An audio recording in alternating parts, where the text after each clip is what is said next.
Yes, you guys, how you all doing? I'm in EFC, this is Blue Lines TV, and today I'm here to bring you guys another news daily video. Now I'm going to focus on 4 stories for today. They are going to surround the club's new business venture that got revealed earlier today. I'll be speaking about the latest news surrounding Declan Rice and Milinkovic-Savic, and to end things I'll be speaking about Frank Lampard and how his management style has really helped us this season. So we now start with the first story today, and earlier today it was revealed that the club's new business venture is a sports nutrition app going by the name of Blue Fuel. Now, what exactly is Blue Fuel? Well, it is an app that draws up meal plans by using supplements, energy boosters, bars, etc, that have been trialed by our actual first team, and they are for people who take their fitness and health very seriously. Athletes and professionals can actually use this too, because this whole service is tailor-made specifically for certain people like this, because the unique selling factor for this app is that this whole plan, the supplement plan, the energy boost plan, the bar plan, everything has been made by professional nutritionists at this club and professional health and sports science experts. Now, what's interesting about this Blue Fuel brand is that it's now being run by the club's commercial spin-off Chelsea Digital Ventures. So this does imply that we could see other ventures created in the future. We've heard plans previously from our new sponsors 3, suggesting that they have big plans for the esports scenes, plus plans for connectivity amongst the fans too. So this is exciting in that sense. We're a club right now that's looking to branch out and build our brand. This is quite unique because the club are actually selling a service right now, meaning that you could buy it, I could buy it, anyone could buy it, and currently the prices are ranging between £25 to £55 for the supplement books, and of course the price does range depending on the program that you're buying into in the first place. I do find it quite interesting that we've basically created a new commercial opportunity by focusing on the experts currently at the club. Now, if you're asking me, I wouldn't be surprised if this was being tested out thoroughly during this whole suspension period, where players weren't allowed to be in Cobham, where football was suspended, no training sessions were taking place whatsoever.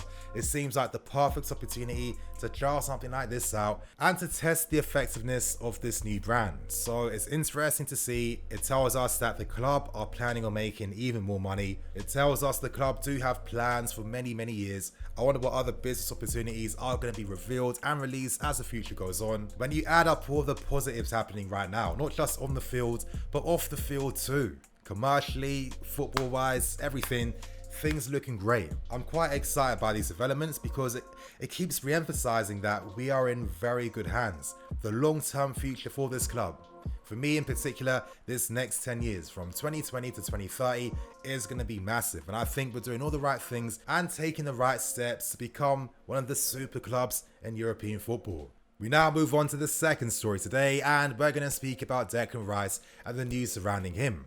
Now, this article came out earlier today from the Times, and they stressed and suggested that Frank Lampard wants Declan Rice to be his #1 centre-back for next season. The article stresses that Lampard is hoping Declan Rice can help stop the frailties currently in our defence. For me, I'm not too sure how super valid that is. I think what Declan Rice will most definitely bring to our defence is that ability to play the ball out from his left foot and provides better aerial ability than your Christensens and your Rudigers. Lampard mentioned that there's not enough physicality in the team. We have quite a few small players, and he might turn towards the market to help rectify those issues. So in that sense, Declan Rice is currently 6'2", 6'1", and he would add that physical presence to the team as well. Now, it seems to me like this Declan Rice interest basically implies that we aren't going to sign Gabriel anymore. It seemed like that move is literally just stopped now. Everything's cold. I'm hearing no updates surrounding those stories that came out around April, March, and it seems like maybe that's because we are now turning our attentions to Declan Rice. Now, is this the best move to make? Is Declan Rice overrated? Is Lampard just signing him because he's an English player that's friends with Mason Mount? I think that would be very cynical to just reduce Declan Rice to these qualities and those arguments. It would not be fair whatsoever. And if you have viewpoints like that, it means that you haven't really been focusing too much on his career. You haven't seen his improvements year in, year out. You haven't seen how he's improved his overall game. I'm telling you, he really has. It's not just made up stuff. For example, his passing game is a prime example of the steps that Declan is making to be that top player that can one day sign for a club like us. You know, there were so many times before that his forward passing wasn't as great. He wasn't as confident to play those switch balls to the right hand side too. But these days, That ain't the issue anymore. Declan Rice has the ability to kickstart those attacks, as we're seeing time and time again. West Ham need him for their counter-attacks. He is so important, and Declan's ability to play these low-driven, accurate balls with pace between the lines, between midfield lines, is so valuable, so important. And in that sense, I could see that skill set translated if Declan Rice was to play down the left-hand side of our back four. What I really like about Declan is how he's constantly playing with his head up. He's upright, got a very positive body positioning too, meaning that it allows him to scan the field even more. That's why when he's passing the ball now, it's a lot more effective. He's starting the moves that break teams down too, and when you consider he's 21, he's played over 100 Premier League games. If Declan Rice returns back home, I honestly feel like we could take his game to even higher levels, newer heights, and he'd be a great part for the team and the squads. It's starting to feel like it's just common sense to sign Declan Rice at this point.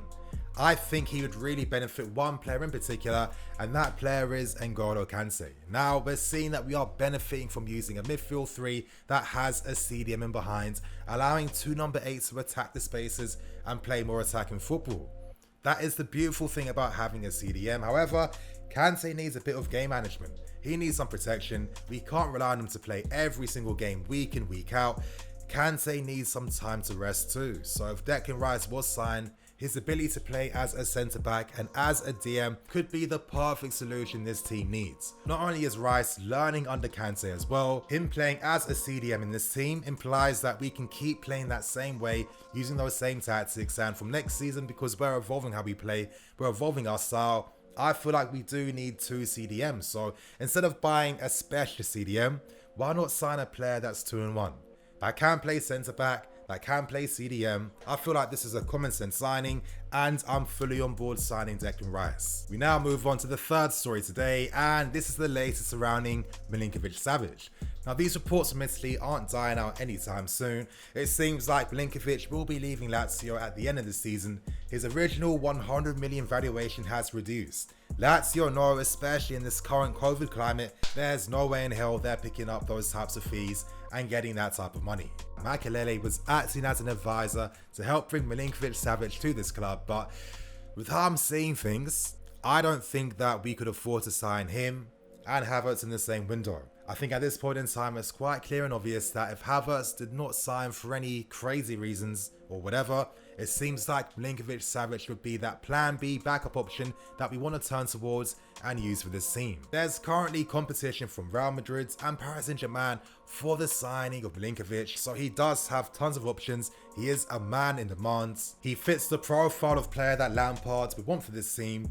Tall, very good in the air, very physical, and in that sense, you know, I could see him being a decent alternative to a Kai Havertz. Now, for me, I want Kai, I want his left foot in the team. I felt like we've really missed out a ton over the years by not having enough left-footed players. So Kai has to be numero number one. He has to be that main guy we sign. However, Milinkovic-Savic is an amazing understudy if we couldn't pull that signing off. You know, I feel like maybe he could work on getting more goals in this game, but at the same time, you know, he does act as more of that balanced player in midfield.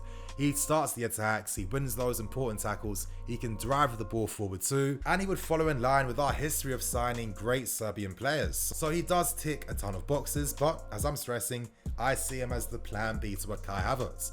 In the comment section below, give me your thoughts and opinions. Do you think Milinkovic would be a good backup option to Kai? Or do you think that we should explore other alternatives if we can't sign Kai in the first place? Now to end things with the final story today, this was another article released by The Times, and I thought this was a pretty insightful, interesting article. Basically, it focused on the man management style that Lampard has brought to this team, the number of benefits it's had for the team as well, and it spoke in detail about some previous encounters that have happened throughout the season that have shaped how our season's become, and why Lampard's been forced to make certain decisions that he's had to do as well. So I'm going to give you guys a brief overview of the article. Of course, I recommend that you sign up to The Times and read it for yourself. But one thing the article really stressed is Lampard's great communication abilities. I feel like I'm constantly praising Lampard for this. Whenever I'm listening to his press conferences, he's actually providing context and insight behind his answers. I feel at times most managers don't ever do that whatsoever. They don't explain their points. And I think with us too, where we've signed quite a lot of foreign managers who naturally English isn't their first language, they can't perfectly articulate themselves as they like to. I mean, this is exactly why I feel really sorry for Sarri last season, because it's like everyone completely forgot this guy's native language is not English. Stop taking his quotes to heart so strong, stop taking them out of context, etc, etc. With Lampard, this isn't a thing anymore. Now, there's been so many examples of him using his great communication skills to great effect. The article spoke about how he enticed Ziyech and Werner to sign.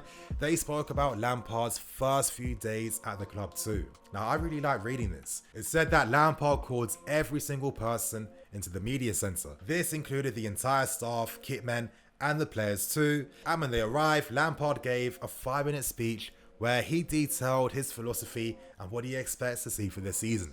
Lampard mentioned the pride he felt returning back to the club. He also mentioned that he hoped the staff, the players, and everyone affiliated with the club also felt that same pride whenever they set foot and walk into the club. So that was great to see, and it's this philosophy of community.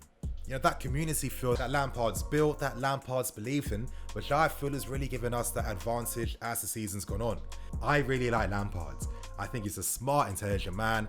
I feel like throughout the course of his career, he's picked up the best points to follow working under the previous managers and different managers throughout his career. So it feels like in this sense, he understood that when I was a player at this club, our spirit helps us get through so many difficult games and difficult moments. Spirit, teammates liking each other, teammates fighting for each other tends to be the big thing that separates good teams from your poor teams. The article also stressed that Lampard isn't afraid to shout at the team if they need to. It said that against Leicester City in the FA Cup game recently, when the players came in for the first half, Lampard said that he could have subbed off 9 players in that team at that point in time. His reaction was angry, and he got the reaction he wanted to see from his team. And now this is a prime example of Lampard's intelligence. He's not a caricature, he isn't a stereotype. He picks the best moments to send his message. He's an effective communicator, and I think that it's this skill that he has that really elevates how he is as a manager. And I think that over the years,